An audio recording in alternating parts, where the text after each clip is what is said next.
compromiso de vida. Decisiones vitales. Nosotros te informamos y tú decides. La experiencia y capacidad de profesionales de la salud que te ayudarán a encontrar tus razones de vida. Nosotros te informamos y tú decides. Decisiones vitales.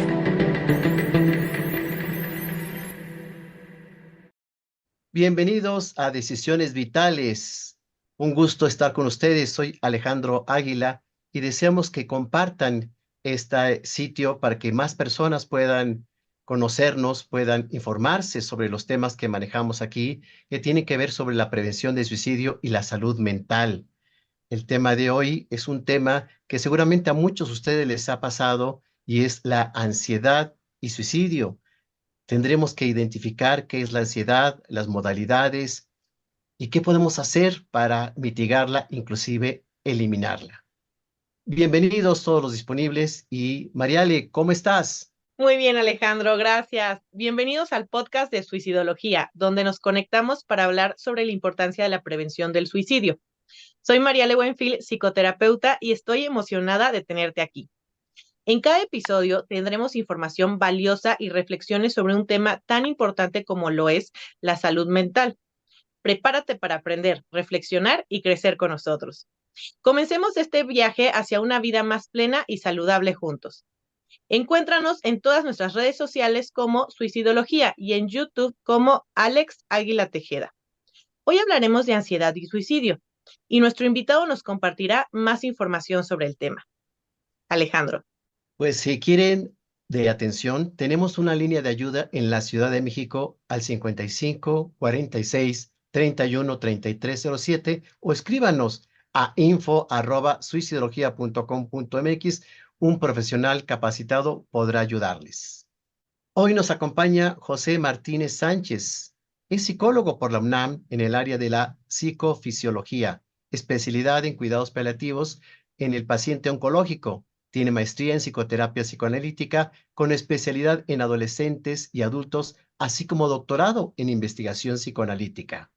Brinda consulta privada y atiende a pacientes y familiares en fase terminal.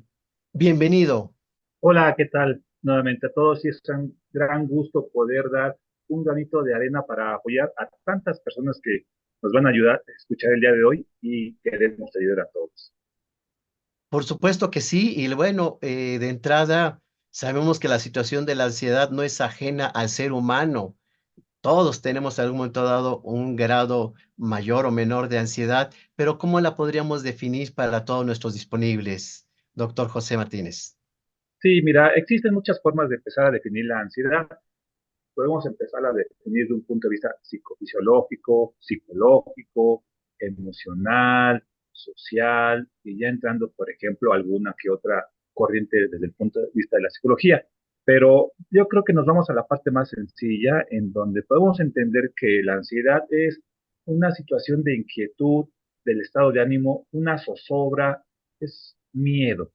Efectivamente, la situación de la ansiedad, pues es una serie de signos y de síntomas, la verdad, bastante desagradables. Y cuando esto es recurrente, por supuesto, ya podríamos identificar como un cuadro patológico.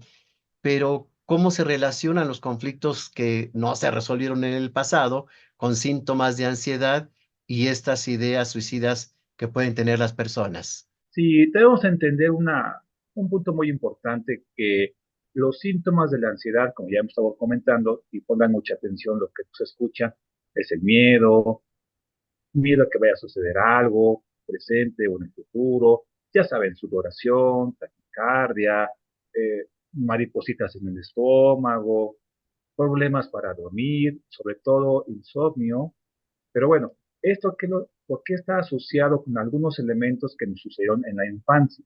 Alguna situación que no se pudo resolver y que están cargados de pensamientos, de conducta y sobre todo de algo que no se aclaró en su momento.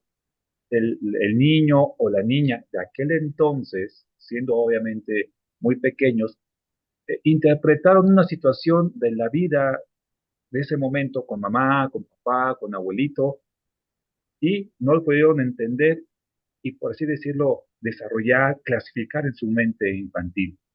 Claro, obviamente también si surgió algo real, un abuso sexual, o por ejemplo fueron testigos de alguna muerte, de algún accidente. Claro, también hay que contar eso, ¿no?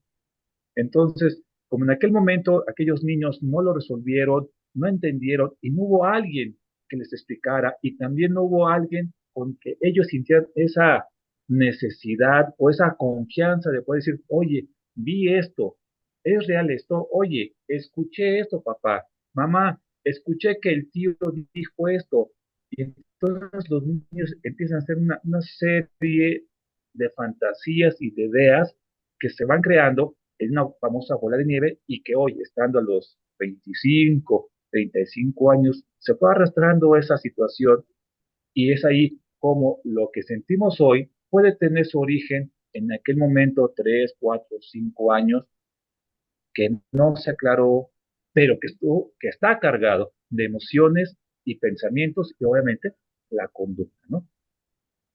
Sí, inclusive, la verdad, la psicoanalista Melanie Klein ya hablaba de esta ansiedad de separación del bebé con la madre y que al momento que no encontraba ese pecho gratificante, el niño empezaba a generar cierta angustia. Entonces podremos identificarla en etapas mucho más tempranas del desarrollo, ¿no? Sí, ahí nos vamos todavía un poquito más atrás. Como bien mencionas, hablábamos de cuando el momento, no es tanto que si el bebé está al momento de recibir, de estar amamantándolo, sino de cuando la percepción del bebé es, le están dando en el momento oportuno, cuando él llora, cuando tiene esa necesidad de ser cuidado, atraído por la mamá, observado por la mamá. Ujú. Eso es a lo que se refiere y que, aunque ustedes no lo crean, los que nos escuchan, el bebé a esas tiernas edades ya percibe la relación que existe entre la madre y el bebé, que si le habla con cariño, que si le habla con coraje, que si lo aprieta mucho, que si no la aprieta.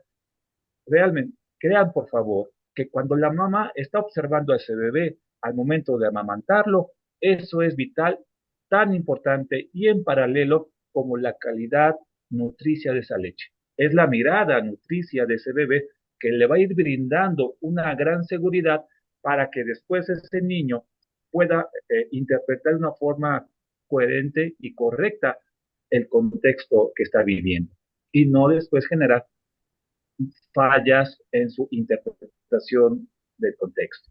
Sí, y justo ahí estaríamos hablando de lo que viene siendo la confianza básica, ¿no? O sea, un bebé que fue creciendo con estos cuidados que nos mencionas, ¿no? Al final van a tener confianza básica y pues en un futuro van a poder resolver mejor los problemas. Es correcto. Cuando vayan creciendo estos niños, y no me voy hasta los 30 años o 25 años, no, estamos hablando de bebés neonatos, estamos de los neonatos. A los 3 años, que no es mucho, uno dirá, "Ay, son 2, 3 años", pero para el crecimiento de ese momento del bebé, el crecimiento emocional y la sensación de que mamá y después una cosa que se llama papá me va a estar apoyando es fundamental. Recordando igual los autores clásicos, pues decía, ¿no? El primer año de vida es básico, es fundamental, es un periodo crítico, como bien dice Mariale, es el momento que se va a ir creando la confianza básica. O sea, aquellos que nos escuchan, ¿qué entendemos por confianza básica? Es aquel momento en el que el bebé va a lograr una comunicación, un vínculo con esa mamá, y es decir, mi mamá me quiere, mi mamá me proporciona atención, cuidado, cariño y atiende mis necesidades básicas. Obviamente el bebé no entiende como nosotros estamos entendiendo, el bebé lo percibe y créame, todos aquellos que nos escuchan, el bebé percibe todos estos cambios de estado de ánimo de la madre. Hemos observado también en la consulta clínica que desde esos momentos que el bebé, bueno, que es un neonato, puede captar esas necesidades de la madre, incluso en algunos momentos las necesidades de las madres se la pasan al hijo. Ujú. La alegría, estar contento, la tristeza y otras patologías que nos pueden, por desgracia, favorecer elementos suicidas en estos niños. Ujú. Entonces, la confianza básica, como decía Ale, es importante para poder atacar, por así decirlo, un tipo de ansiedad, por ejemplo, la fobia social, la fobia de separación, que se está presentando muy frecuentemente, o ese tipo de agorafobia que se sienten las personas atrapadas en un lugar, que no pueden salir, o también las fobias específicas. Entonces, esta angustia básica que nos va a generar, que nos puede detonar elementos de la mamá y claro, también del papá, pero ¿por qué la mamá? Porque mamá es la que nos está brindando aquella atención, aquel alimento, decía hace unos momentos, la atención, el vínculo, la mirada con la madre es igual de tan importante como la calidad de la leche nutricia. La, la leche nutricia obviamente nos va a dar pues incremento en el sistema inmunológico. La mirada de la madre nos va a dar igual por así decirlo, un incremento en el sistema inmune emocional. Y eso nos va a dotar de elementos para enfrentar las situaciones que más adelante, por propias del desarrollo, se van a ir presentando. El niño va a ir creciendo, está acostado, va a empezar a gatear, va a empezar a caminar, a pararse, y es cuando observa que su mamá me cuida, observa que mi papá me cuida, y tiene esa confianza, vuelta, sí está atrás de mi papá, sí está mi mamá cuidando. Una madre ansiosa va a generar niños ansiosos, ¿no? Sí, comentábamos, así como la mamá puede heredar, pues, los chinos, los ojos verdes, ¿ah? lo, el tipo de piel, también puede transmitir, obviamente, no es que lo hagan a propósito, las mamás no se angustien, mamás, de la personalidad y también algunos tipos de dificultades emocionales que se presentan en la mamá. Sí se puede, claro. E inclusive comentabas algo de muy rápido, pero sí es importante mencionar los diversos tipos de ansiedad. No es una sola, sino hay variedades, ¿no? Mencionabas la ansiedad fóbica, la ansiedad de persecución, la ansiedad como estado, como rasgo. Es decir, hay una gran variedad que se requiere desde el ámbito clínico hacer un buen diagnóstico para identificar el tipo de tratamiento, ¿no? Sí, tenemos que tomar un dato muy importante. La OMS nos indica que el 4% de la población mundial presenta ansiedad ahora, con sus diferentes clasificaciones. En nuestro querido México, hay un 15.4% de la población general presentamos algún tipo de estas ansiedades. ¿Y quién cree que tiene más ansiedad? Pues las mujeres. Y luego esa ansiedad se va incrementando en la edad adulta. Y bueno, uno dirá, ¿por qué existen tantos tipos de ansiedad? ¿Por qué existen tantos tipos de diferentes de mamá? Diferentes tantos tipos de vínculos, ¿no? La verdad es que aquí en la consulta clínica, los colegas no me van a desmentir, existen fobias tan complicadas, tan imaginarias, por eso hay tantas personas como tantas patologías. Ahora, recordemos, aquí está la ansiedad, pero ¿qué creen? ¿Qué tal si de repente por ahí llega alguien o el sujeto tiene una depresión, se fusionan y eso hace más peligroso estas dos? Ansiedad más depresión, pues incrementa la posibilidad de un riesgo suicida. Y a veces la ansiedad, que es como cíclica, ¿no? Pareciera ser que entre más pensamos en estas sensaciones desagradables que tenemos a nivel corporal, se va incrementando. Entonces, bien lo dices con la simbología de esa bola de nieve que se va incrementando, ¿no? De veras que entendemos y tratamos de ser muy empáticos con las personas que trabajamos nosotros, que nos dicen, es que por más que trato de tener mis pensamientos, no puedo. Y cada vez que trato de tenerlos, pues se van incrementando o se van fundiendo con otros. Detengo uno y me surgen tres pensamientos totalmente diferentes. Sabemos que es el mismo origen. Es como este animal mitológico, la hidra, ¿no? Te cortas una cabeza y salen siete. Quizá yo así definiría este tipo de ansiedad, así de horrible es, no hay otra No, palabra. vienen los ataques de pánico, ¿no? Y entonces, justo los sujetos ya en el ataque de pánico empiezan a decir, no, o sea, ya, quisiera suicidarme en ese momento, aventarme al metro, etcétera, ¿no? De la desesperación. Y luego la otra parte, Mariela, efectivamente, las sensación de, no puedo respirar, me voy a morir. Entonces, si la persona decía, me voy a morir, pero podía respirar, empieza a hiperventilar y entonces su pensamiento sí va cobrando más idea, más realidad y dice, sí, me estoy ahogando, sí, me voy a morir.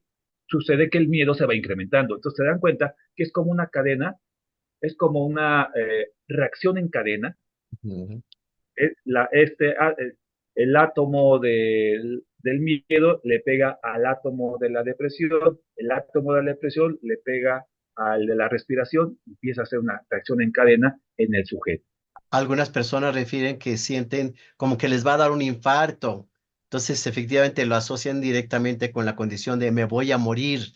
Y el no poder respirar es el primer síntoma de desesperación, de angustia, de preocupación y de requerir ser atendidos inmediatamente. Ahora, veamos esta parte. No es regla. Algunos sujetos, algunos chicos, algunas chicas, cuando eran bebés, por alguna circunstancia, mamá no los atendió en ese momento y ellos sentían que se iban a morir en ese momento en el que ellos eran neonatos. Esa idea, esa sensación se sigue arrastrando hasta la edad de adolescente o la edad adulta y ese es el origen de me voy a morir o me voy a morir solo porque no está mamá que me está cubriendo mis necesidades en este momento. Claro, es cuando vemos, pues mamá, ¿dónde estaba? Mamá se estaba bañando, mamá estaba cocinando, mamá estaba con nosotros dos hermanos papá y cuidándonos, mamá estaba haciendo la tesis, o sea, tantos lugares donde puede estar la mamá. No estemos diciendo o creamos así que la mamá es la causante, sino puede ser el contexto y la interpretación del bebé. Repito, no hay que tomar en cuenta aquellas situaciones que sí fueron reales, ¿no? Que alguna violación, ¿cómo se llama? Cuando castigan a los bebés, cuando los maltratan, que por desgracia sí existen esas situaciones. Si no existieran estas situaciones, no existiría el DIF y tantas casas hogar para niños y para niñas, que está lleno de ansiedades. Exactamente, o haber vivido una experiencia traumática, entonces ya viene la ansiedad fóbica, ¿no? Ejemplo, te mordieron varios perros y eras niño, no te pudiste defender, entonces ya empieza una fobia a todos los perros y cada vez que ves uno viene nuevamente la sensación de inseguridad, indefensión y de me van a atacar, ¿no? Entonces, ahí hay mucho miedo. Sí, sí, sí, tú diste la palabra clave ahorita. Sí, claro, ¿quién no le tiene miedo a una mordida de perro? Pero en esta línea imaginaria de este tiempo es la mordida del perro, pero atrásito está la sensación de que me dejaron solo. Soy indefenso ante este mundo maligno y malo. Me dejaron solo. Ah, ¿y dónde estaban mis papás? Entonces me enojo con papá o con mamá. La sensación de indefensión. Y luego cuando tengo que presentar en la escuela algún trabajo, los maestros se convierten en perros. Cuando uno caminando por ahí, los ladrones son los perros. Y entonces vienen los sueños, no puedo dormir, viene el insomnio. Y volvemos a esa cadena de ideas que se van presentando. Justo, ¿cómo es que esto, José, o sea, este mecanismo del miedo, la ansiedad, nos lleva, por ejemplo, a una ideación suicida? Se darán cuenta que lo que hemos ido practicando aquí los tres va aumentando, hasta que el sujeto dice, ya no puedo tolerar esto, quiero sacar de mi cuerpo, algunas personas dicen de mi cuerpo, y casi muchos más dicen, quiero sacar de mi cabeza estas ideas que me están atormentando. Es como un clavo, y la única forma que ellos creen es quitándose la vida. O aquellos chicos nos ha tocado que se cortan y dicen, cuando me corto veo la sangre salir, es como un descanso. No es la solución, sabemos, pero es la interpretación de ellos como si en la sangre estuviera el miedo y fuera como en el medievo, una sangría, ¿no? No, esa no es la solución. Entonces, las personas quieren como mágicamente quitarse el miedo cortándose, lastimándose, o ya los que lo hacen ya realmente se suicidan, ¿no? Es que puede alguien tener como una ansiedad crónica y como no ha podido atenderla, resolverla, cada vez que vienen los síntomas de ansiedad, que bien dices se van incrementando, llega un momento donde la gente está viviendo un tormento Entonces, cada vez que viene una sensación de ansiedad, me quiero morir. Y por eso el riesgo y la intención de acabar con la vida para no seguir sufriendo estos trastornos de ansiedad. Por ello, lo importante que hablemos el día de hoy, los tratamientos, que la gente sepa que la ansiedad es tratable y es curable, ¿no? Sí, afortunadamente ya en esta época tenemos un gran abanico de tratamientos que Sí. existen obviamente desde el punto de vista los psicológicos, los psicoterapeutas, psicoterapéuticos y obviamente también apoyados con la psicofarmacología. Obviamente, todos los que nos escuchan, nos podemos unir a todos esos tipos de tratamientos. No están peleados, al contrario, así como hemos dicho que hay una cadena de eventos que nos llevan a tener este tipo de pensamientos, también la cadena de tratamientos va a favorecer la disminución de estos síntomas en los pacientes. ¿Mm? Entonces, es importante, puede ser desde el nivel individual, puede ser a nivel grupal, puede ser a nivel familiar, que yo creo que también es algo muy importante, básico, y obviamente, repito, no, los terapeutas no estamos peleados y nunca seremos peleados con los tratamientos psicofarmacológicos. De hecho, tenemos amigos y colegas que trabajamos en conjunto para el bienestar de estas personas que sufren. Entonces, y bueno, también, ¿por qué no? Si a alguien le sirve algún otro tipo de tratamiento alternativo, no está peleado, pero no suelten sus terapias.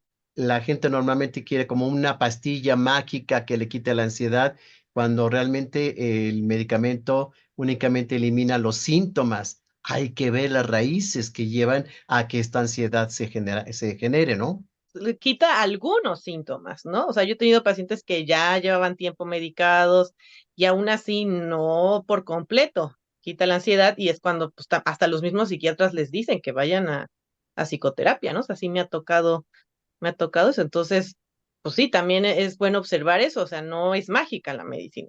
Fíjense que se me ocurrió ahorita un tipo de analogía. Así cuando los médicos nos van a hacer estudios de laboratorio de 15 elementos, todos suman para poder entender la conducta de la infección.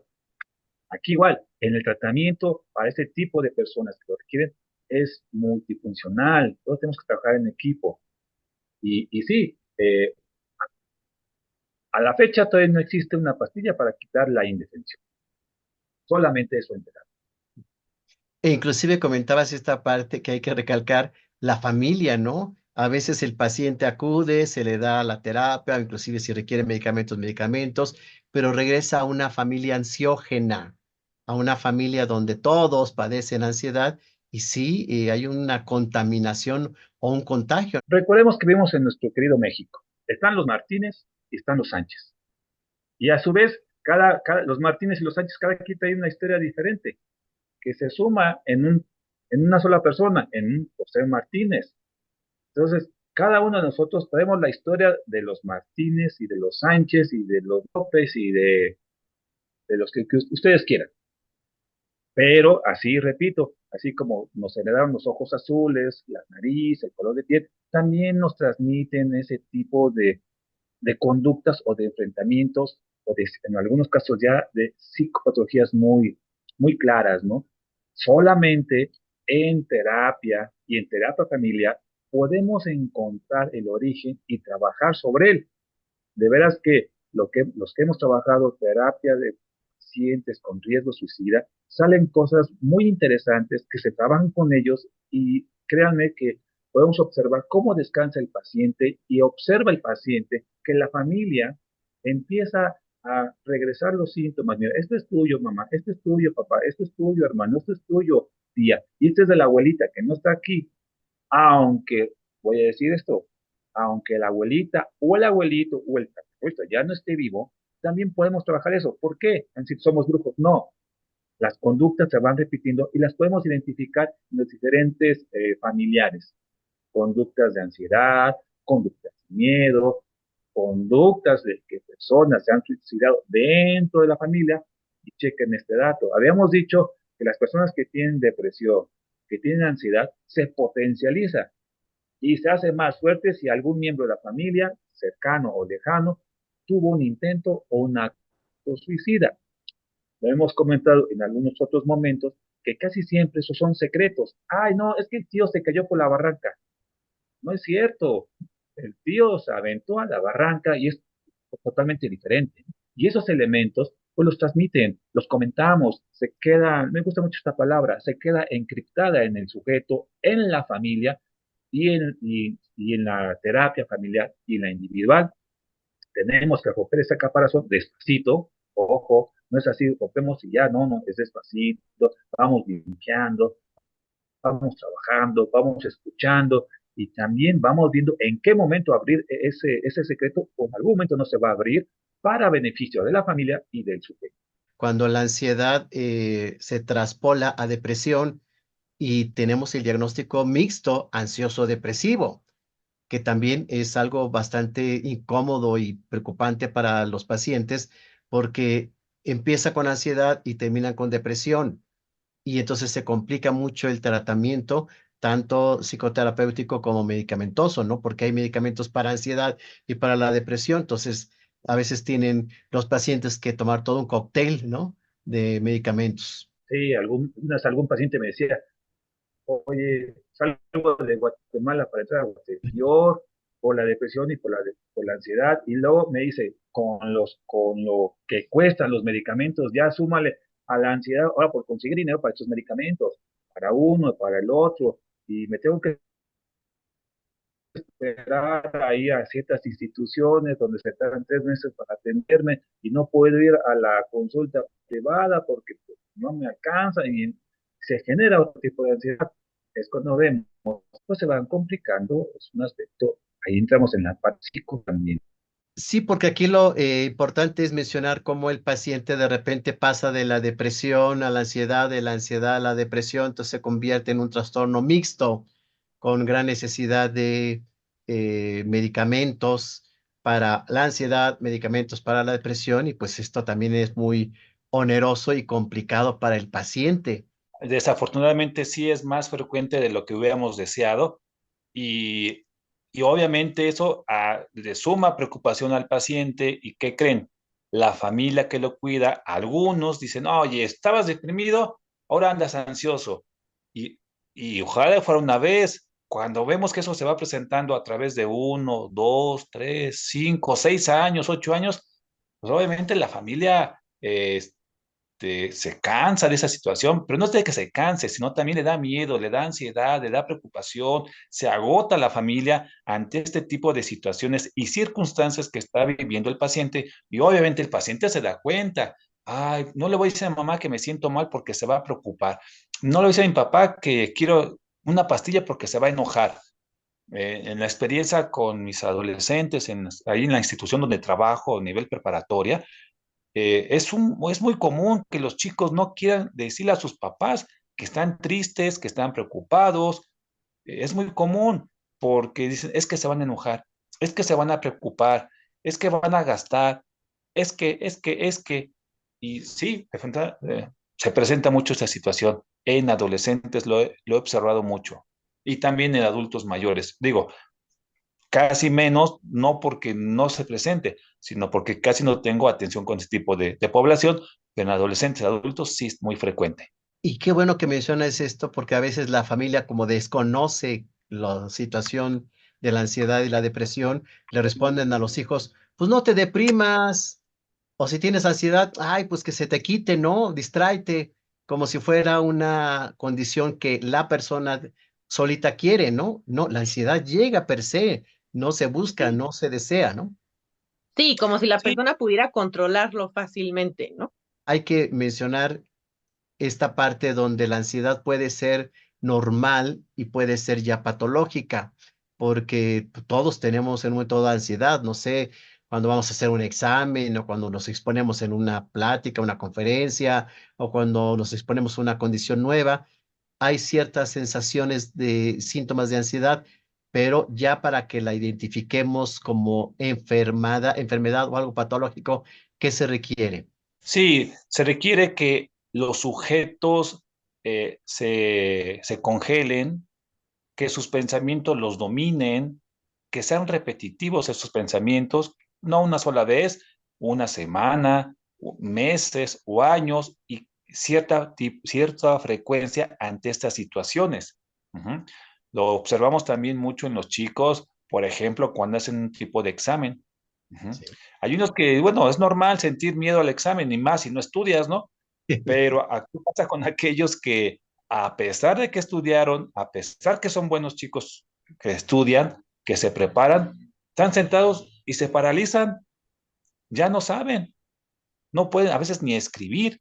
Y tú ves su mano apretando, apretando el bolígrafo, incluso con la ansiedad, hasta truenan las plumas.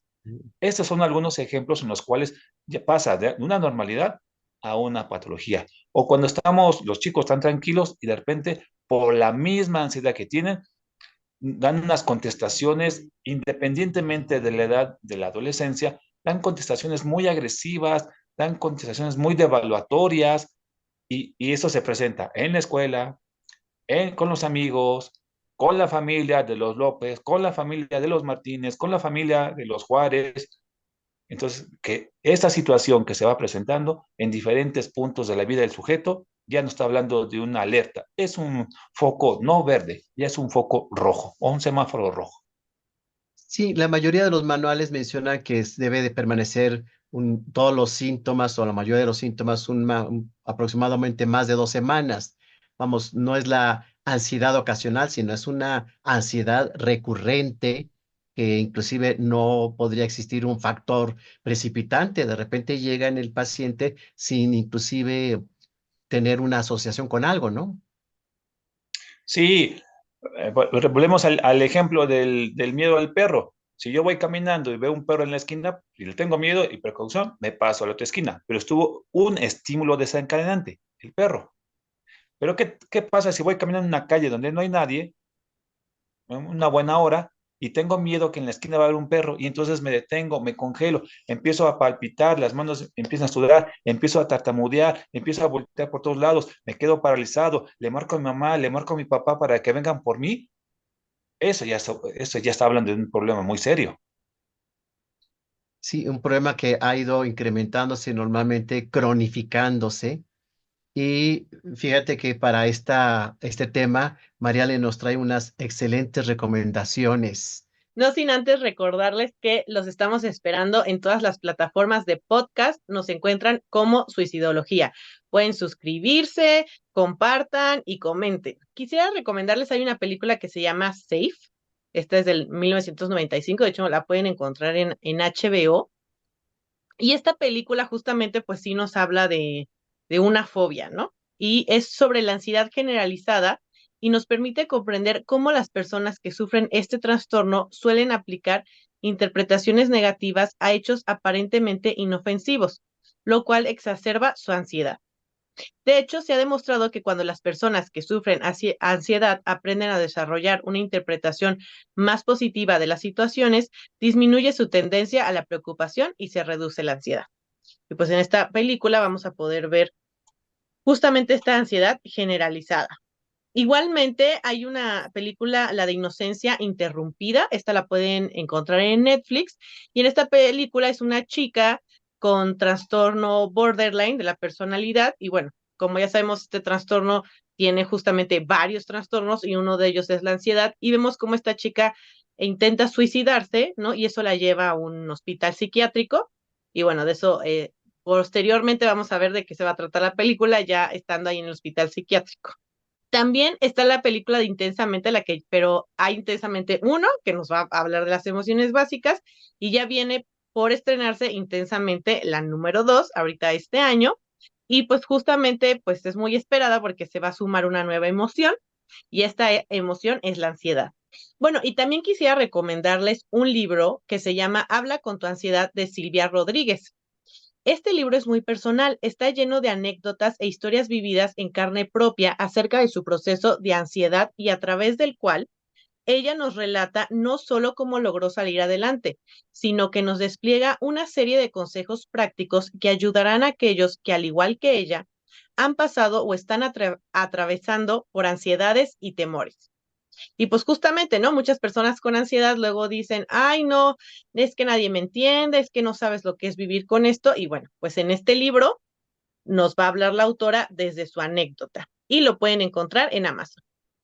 Para más recomendaciones, me pueden encontrar tanto en Facebook como en Instagram como psicoterapeuta María Alejandra Buenfil.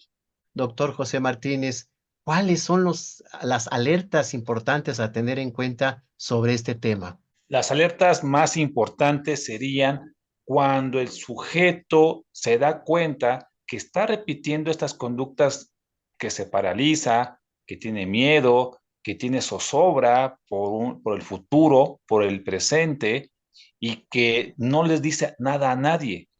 Ojo a todos aquellos que nos escuchan, si están pasando por esta circunstancia, esta situación, no les dé pena presentar estos síntomas, ya que pues existen elementos psicoterapéuticos, farmacológicos, que nos pueden apoyar y ayudar para que ustedes dejen de sentir estos síntomas, y también su familia, porque también su familia se preocupa por ustedes.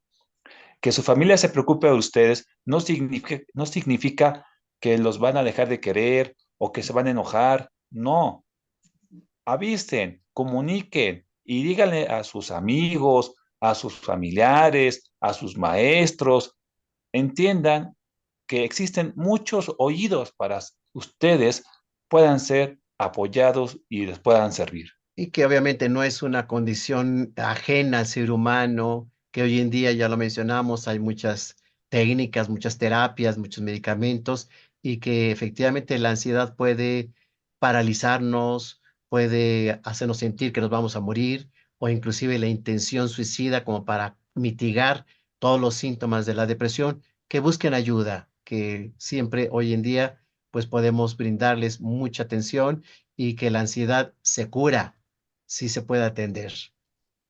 Sí, un dato más, por ejemplo, vámonos quitando ese estigma, ese estereotipo que las personas que están locas van con el psicólogo, van con el psiquiatra. No, no, no, no, eso ya no existe. Bueno, sí existen esos pensamientos, pero este tipo de programas hacen que se eliminen esas ideas. Si te duele el estómago, pues vas con el gastro. Si te duele el diente, ve con el dentista. Si te duele o algún problema acá del cerebro, vas con el neurólogo y a poco por eso te sientes mal.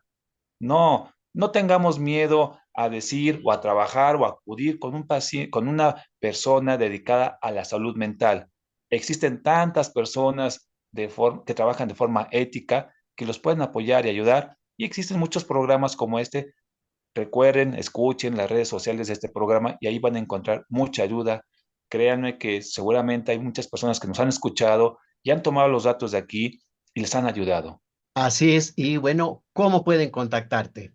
Ok, muy sencillo, les puedo dar mi número, de estar por ahí guardado en algún lugar, va a aparecer, o mi correo es muy sencillo, se llama investigacap@gmail.com, así de sencillo. Gracias por acompañarnos en este episodio de Suicidología, donde exploramos juntos la importancia de la prevención del suicidio. Soy Alejandro Águila, director del Instituto Hispanoamericano de Suicidología. Si desean profundizar más sobre este tema y acceder a recursos adicionales, los invito a visitar nuestro sitio web suicidología.com.mx.